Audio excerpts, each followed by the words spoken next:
The monks and nuns were strict about cleanliness. Last night, Gwenda's three-legged dog Hop had been banished. Godwin opened the big wooden door. The night air bit sharply as they began to shuffle out. Philemon had done the stealing until now. Philemon had been small and unobtrusive, but in the last year he had grown several inches and become clumsy. Pa had announced that henceforth serious thieving was Gwenda's job. That was why she had lain awake for so much of the night. They passed through the door and saw two lines of shivering nuns holding burning torches to light the pathway from the hospital to the great west door of Kingsbridge Cathedral. Gwenda could see townspeople coming from the opposite direction, hundreds of them. The crowd inched through the vestibule. The restless light of the torches fell on the sculpted figures around the walls, demons and monsters. A fox-like monster dragged a woman by her hair. An eagle with hands speared a naked man. Above these scenes, the saints stood in a row under sheltering canopies. Over them the apostles sat on thrones. Then, in the arch over the main door, St. Peter with his key and St. Paul with a scroll looked adoringly upward at Jesus Christ.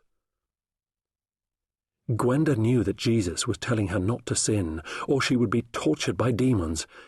But if she failed to steal Sir Gerald's purse, she would be whipped by her father. Worse, there would be nothing to eat but soup made with acorns. She and Philemon would go hungry. Ma's breasts would dry up and the new baby would die, as the last two had. Being hungry was worse than being whipped. It hurt longer. In the side aisles, hooded monks held torches that cast a restless red glow. The marching pillars of the nave reached up into darkness.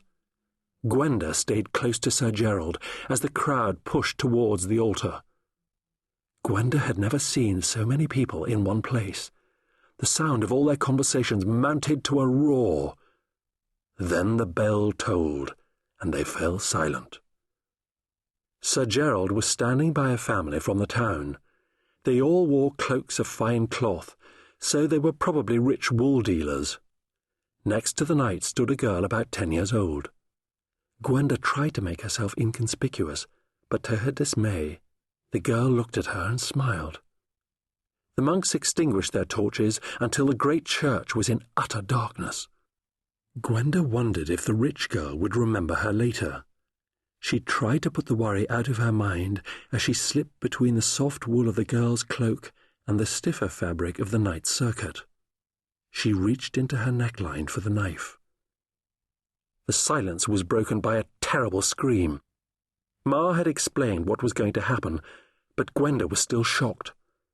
Then there was a harsh drumming, wailing mad laughter, a hunting horn, a rattle, animal noises, a cracked bell.